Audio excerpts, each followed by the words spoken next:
Bismillahirrahmanirrahim. Assalamualaikum warahmatullahi wabarakatuh. Bagaimana kabarnya pada hari ini anak-anakku sekalian?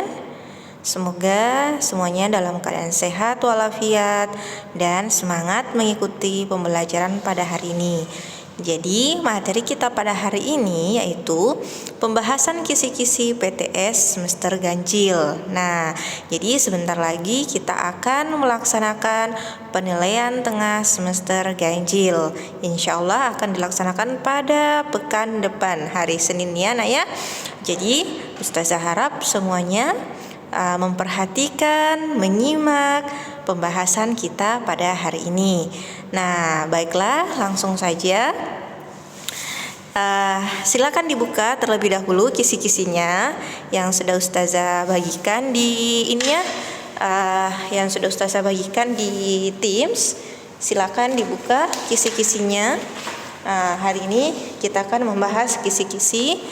Jadi yang pertama itu adalah disajikan sebuah teks berita, siswa dapat menentukan unsur-unsur yang diberitakan dalam teks berita tersebut. Jadi yang ditanyakan nanti di sini adalah unsur-unsur berita. Nah, apa saja unsur-unsur berita? Seperti yang sudah kita pelajari kemarin. Adik Simba, apa, di mana, kapan, siapa, mengapa dan bagaimana, seperti itu. Jadi contoh soalnya nanti seperti ini. Bacalah teks berikut ini. Pertanyaannya, siapa yang diberitakan dalam teks berita tersebut. Jadi kalau kata tanya siapa berarti dia menanyakan orang ya, seperti itu. Nah, silakan dibaca teksnya. Banjir bandang terjadi di Kota Makassar Maret 2016. Dinilai kerugian hampir 100 miliar rupiah menjadi bahan perdebatan di antara para warga. Pemerintah kota menyalahkan alam, sementara warga menilai sebagian kesalahan pemerintah kota dalam menjaga lingkungan dan tata ruang kota. Jadi pertanyaannya, siapa yang diberitakan dalam teks berita tersebut? Nah, perhatikan bagian A. Warga korban tanah. Di sini bukan tanah longsor ya nak ya, tapi di sini adalah banjir. A. Warga korban banjir. B. Nilai kerugian akibat longsor. C. Bencana alam, tanah longsor. Kemudian delta, tanah longsor di bulan Maret 2016. Jadi berhubung kata tanyanya adalah siapa, jadi otomatis dia menunjukkan orang. Nah, perjawaban yang tepat adalah alfa, warga korban, seperti itu. Nah, selanjutnya disajikan sebuah teks berita, siswa dapat menentukan topik yang dibahas pada teks berita tersebut. Jadi di sini yang ditanyakan adalah topik apa yang dibahas, ya. Perhatikan teks berita sama teks berita yang tadi yang di sebelah ya. Cuma yang bedanya di sini adalah pertanyaannya.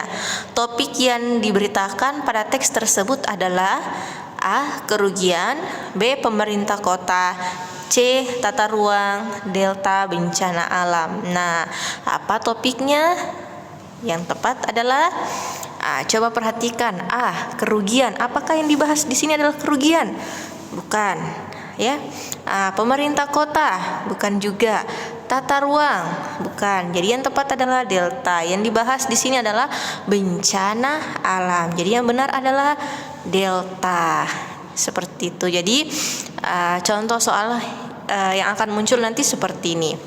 Selanjutnya, disajikan sebuah teks berita, siswa dapat menentukan informasi, menyimpulkan teks berita tersebut. Nah, silakan kalian buka pada buku paket kalian di halaman 8. Nah, di situ ada cara menyimpulkan. Jadi di situ juga ada contohnya. Silakan kalian baca. Contoh dari kesimpulan. berita. Jadi pernyataan-pernyataan tersebut ya, pernyataan-pernyataan contoh yang di halaman 8 itu adalah merupakan kesimpulan atas suatu informasi. Adapun yang dimaksud dengan kesimpulan adalah kata-kata akhir dari suatu uraian. Di dalam kesimpulan harus memuat unsur-unsur berita dengan rumusan lebih ringkas. Dengan demikian, kesimpulan tentang isi berita itu harus memanfaatkan ringkasan kita sebelumnya terhadap pokok-pokok informasi tersebut dengan berpatokan pada rumusan adiksimba. Jadi meskipun di sini menyimpulkan, tapi mencakup semua pokok-pokok adiksimbahnya seperti itu. Jadi itu namanya kesimpulan. Jadi nanti contoh soalnya berikut ya, bacalah teks berita berikut ini. Nah, pertanyaannya, kesimpulan dari berita tersebut adalah titik-titik. Jadi tugas kalian mencari kira-kira kesimpulannya itu apa? Akhir uraiannya itu apa? Silakan kalian cermati sendiri. Nah, di sini dibutuhkan kalian harus cermat dalam membaca. Kalian harus teliti dalam membaca seperti itu ya. Selanjutnya, disajikan sebuah judul berita, siswa dapat menentukan kalimat efektif pada judul berita tersebut. Sudah kita pelajari juga, perhatikan pada buku paketnya di halaman 22. Nah, di situ kita sudah belajar tentang kalimat efektif, tentang sebuah judul. Selanjutnya, siswa dapat mengidentifikasi langkah-langkah dalam meringkas berita. Langkah-langkah dalam meringkas berita itu silakan kalian buka buku paket kalian di halaman 7. Nah, di halaman 7 tersebut ada langkah-langkah meringkas berita. Yang pertama itu adalah mendengarkan atau membaca berita. Kemudian kedua, mencatat pokok-pokoknya atau adiksimbanya. Yang ketiga adalah menyampaikan kembali secara lengkap dan ringkas. Ingat urutannya. Ya, jadi di sini contoh soalnya nanti di sini urutan yang tepat dalam meringkas berita adalah silakan kalian cari urutan yang tepatnya seperti itu. Selanjutnya, siswa dapat mengurutkan langkah-langkah dalam menyampaikan berita.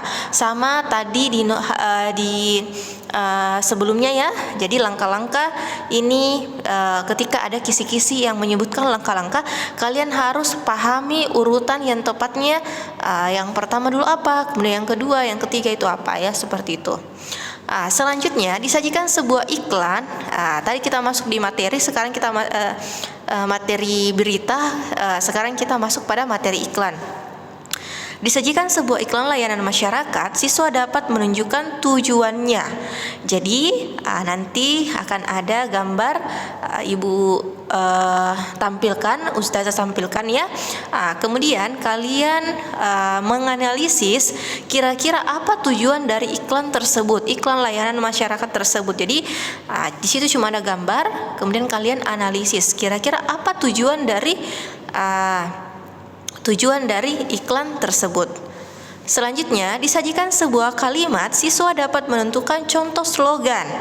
Nah, di sini pertanyaannya, contoh kalimatnya, berikut ini contoh kalimat slogan yang tepat adalah titik-titik.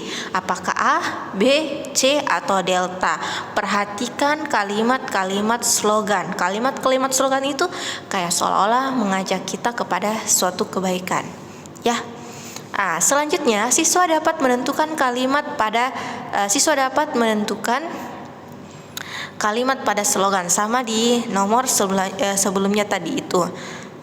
Selanjutnya, siswa dapat menentukan unsur-unsur pada iklan, slogan, dan poster. Nah, di sini kita sudah pelajari kemarin apa-apa saja unsur iklan, slogan, dan poster. Contohnya unsur iklan itu ada unsur gerak, gambar, suara. Sedangkan slogan hanya ada unsur tulisan. Kalau poster ada unsur gambar dan unsur tulisan. Seperti itu, kalian harus ketahui ya. Selanjutnya, disajikan sebuah iklan, siswa dapat mengidentifikasi jenis iklannya. Jadi, nanti ustazah menampilkan sebuah iklan, kemudian pertanyaannya, perhatikan iklan berikut ini. Iklan tersebut merupakan jenis iklan apa? Apakah iklan masyarakat, iklan layanan masyarakat, atau iklan komersial, atau iklan penawaran, atau iklan pengumuman, dan lain sebagainya. Seperti itu ya. Oke, selanjutnya disajikan sebuah slogan. Siswa dapat menyampaikan gagasan pendapatnya terhadap slogan tersebut. Jadi nanti ada kalimat slogan, kalian menyampaikan pendapat kalian. Apakah kalian setuju dengan kalimat slogan tersebut atau tidak? Kemudian berikan alasan kalian. Oke, selanjutnya disajikan sebuah teks iklan. Siswa dapat memilih suatu profesi dan memberikan alasannya. Nah, nomor terakhir ini adalah sebuah soal AKM. Jadi nanti di sini ada bacaannya. Kalian akan diminta pilih satu profesi dari dua profesi yang sudah ada di teks bacaan tersebut. Kemudian kalian berikan alasannya kenapa kalian memilih profesi tersebut. Ya. Oke, cukup pertemuan kita hari ini. Kisi-kisinya silakan dipelajari nak, dipelajari dengan baik. Soalnya ketika ujian dibaca dengan baik, dengan teliti. Jangan sampai terjadi seperti yang kemarin penilaian harian, Masya Allah sekali luar biasa nilainya, banyak sekali yang di bawah KKM ya nak ya. Jadi harapan ustazah setelah membahas kisi-kisi ini, kalian akan bisa belajar dengan baik, kalian bisa pahami, dan jika ada yang kurang jelas silakan bertanya pada kolom komentar atau bisa langsung japri ustazah, tidak apa-apa ya. Ustazah rasa cukup ya pertemuan kita hari ini. Ustazah tutup dengan baca doa kafaratul majelis. Subhanakallahumma wa bihamdi, asyhadu an la ilaha illa anta, astaghfiruka wa atubu ilaik. Assalamualaikum warahmatullahi wabarakatuh. Sekian dan terima kasih.